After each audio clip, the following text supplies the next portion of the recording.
E aí, galera do Tendência, aula de Biologia com a professora Ana Lia para o terceiro ano e o conteúdo Filo dos Moluscos, aula 1.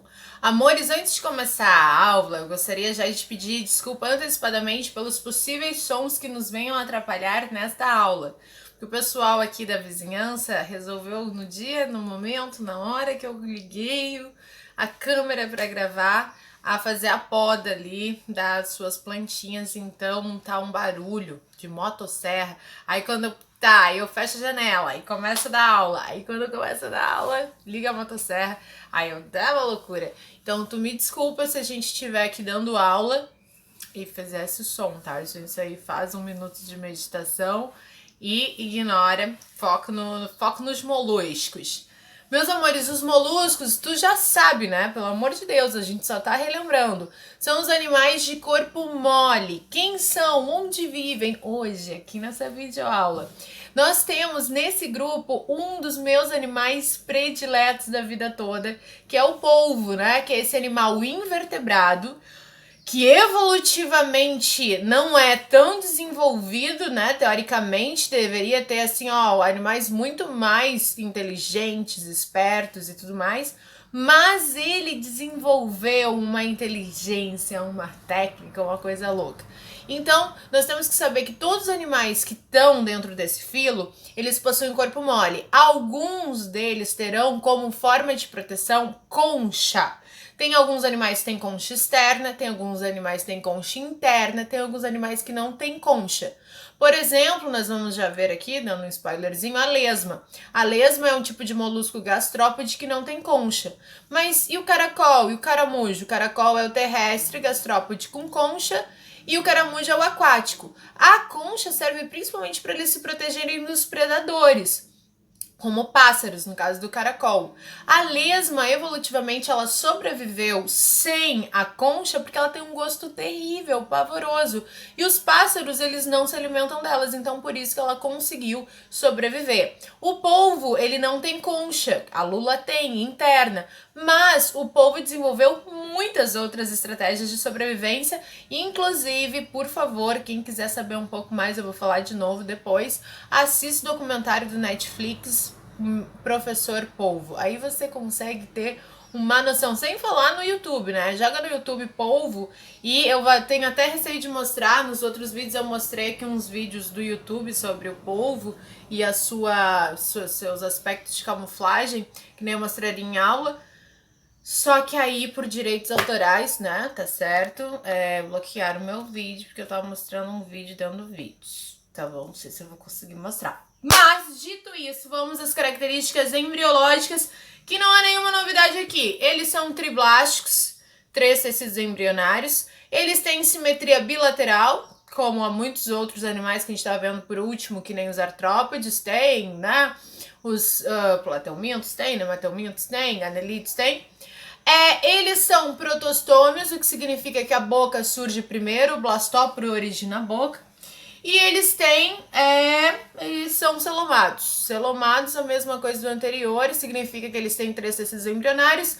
Quando estão sendo formados, dentro da mesoderme se forma uma cavidade, e essa cavidade é o celoma. Nenhuma novidade até aqui, características embriológicas iguais aos 2 últimos grupos que nós tínhamos estudado. Habitat, tem vida livre, aquática, terrestre, então a gente vai encontrar esses animais espalhados por todos os lugares, tá? Algumas espécies estão ali como parasitas, porque algumas larvas de alguns moluscos parasitam as guelras, as brancas de alguns peixes, então tem algumas espécies consideradas parasitas, mas não é a regra. E aí, mexilhão, lula, polvo, caracol, ostra, os mariscos todos que a gente está acostumado no litoral a ver como consumo, né? Os frutos do mar quase sempre são compostos de moluscos. E aí a gente já vai entrar, porque a gente está aqui já na anatomia e na fisiologia, né? Eles vão ter, só que aí vai ter uma grande diversidade, porque existe um grupo muito amplo desses moluscos, né? Existe a diferença em alguns aspectos. Sistema digestório completo, ou seja, começa na boca, termina no ânus, nenhuma novidade até aqui. E tem as glândulas digestivas associadas, então também elas vão ter glândulas que produzem enzimas que vão quebrar o alimento. E aí a gente vai ver uma coisa muito importante, tá?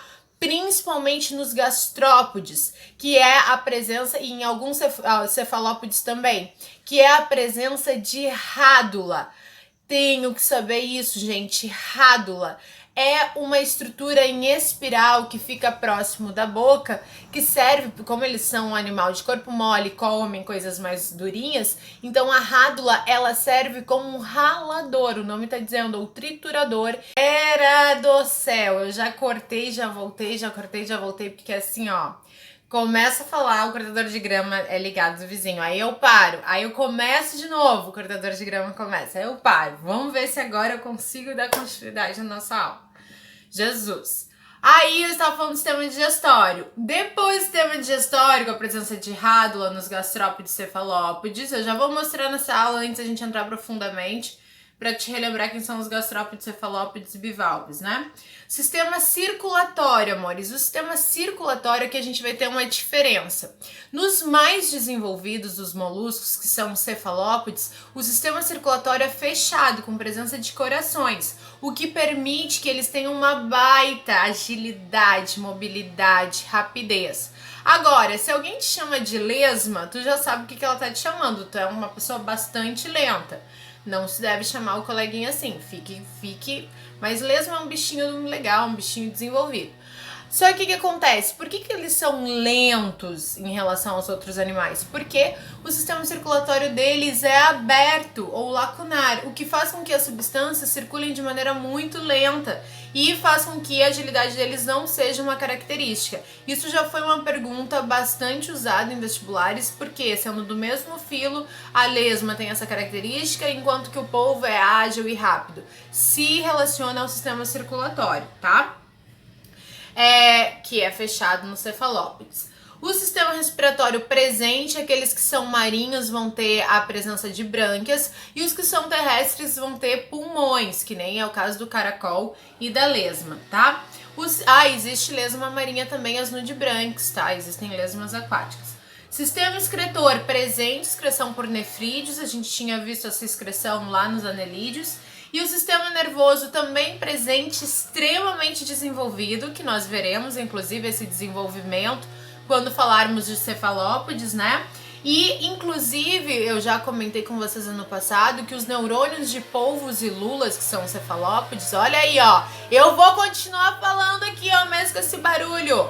A gente vai ignorar, porque eu não vou cortar de novo aqui a minha gravação por causa do vizinho.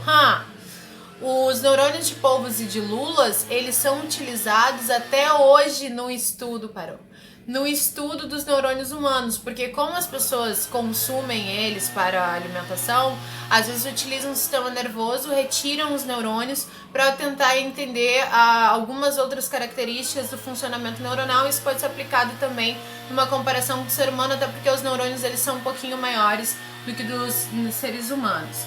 E a reprodução, existem espécies monóicas, ou seja, com os dois sexos, espécies dioicas, que é a maior parte do tempo, e desenvolvimento indireto com a presença de larvas, tem algumas espécies com desenvolvimento direto também. Lá nesse vídeo, nesse documentário que eu sugeri para vocês, que é Professor Polvo no Netflix, mostra inclusive a reprodução e vejam como a reprodução tem a ver com o ciclo de vida dos polvos, né? Depois não vou dar spoilerzinho pra vocês. Então, meus amores, pra gente acabar essa aula barulhenta e diferente, nosso próximo assunto é estudar profundamente as classes. Quem são os bivalves, os gastrópodes, os cefalópodes, os monoplacófaros, anfineuras, que são essas outras classes não tão conhecidas. Mas olhando aqui, ó, separei pra vocês. Agora, quando eu fico em silêncio, dá pra ouvir. Isso que eu tô fechada aqui, ó. Tô tudo fechado, meus amores. Aqui a gente tem alguns representantes cefalópodes. Aqui a gente tem tanto a lula, o náutilo e o polvo, como cefalópode. Cefalópode porque eles têm um encéfalo com uns tentáculozinhos logo saindo dessa parte. O náutilo tem uma concha externa, a lula tem concha interna, isso parece que é um detalhe, mas é bastante perguntado. E o polvo não tem concha, então ele tem outras estratégias de proteção, né? Que principalmente a inteligência, a camuflagem, a perspicácia, ele é demais. E aí a gente tem o caracol, que é o gastrópode, né? Gastrópode porque eles têm um pé muscular ligado na massa visceral, caracol com concha terrestre, lesma, nesse caso tem a terrestre e a aquática, mas não tem concha, e tem um caramujo que é o aquático. E os bivalves, que aqui nem tá mostrando, coitadinha das ostras, já retiraram uma valva delas ali, que eles têm duas valvas, não são duas conchas. Tu olha, parece que são duas conchinhas, mas na verdade são duas valvas que protegem o corpo mole do animal que tá ali dentro, né? Que é uma concha bifurcada em duas valvas. E inclusive quando a gente tá caminhando pela areia da praia, enxerga um monte de conchinha, pode ter certeza que se for uma conchinha assim, né? Deve ter em algum outro lugar da areia ou do mar uma parte que se corresponde perfeitamente, e aquilo ali nada mais é do que resquícios de um animal que já foi vivo, né? Se for em espiral, era um caramujo. Beleza, meus amores? Aqui a gente tem alguns outros exemplinhos, ó, os gastrópodes, cara, que tá errado. Olha como tá errado, tá escrito caramujo. Peguei ali do Google para mostrar para vocês como tá errado. É caracol de jardim. Já falei que teve há uns 3 anos uma questão, acho que foi da UFSC, anulada, porque eles colocaram caramujo como se fosse terrestre, entraram com recurso, foi anulada a questão. As lesmas, os pelecípodas ou bivalves, pelecípodas porque eles têm um pé, a gente vai ver. Ostras, mexilhões, cefalópodes, polvo, lula, tá? Então, fiquem atentos aí. Vamos que vamos. Agora que acabou a aula, acabou o barulho. Que lindo! Próxima aula a gente vê esses animaizinhos, especificamente as classes e os detalhes de cada classe. Amo vocês!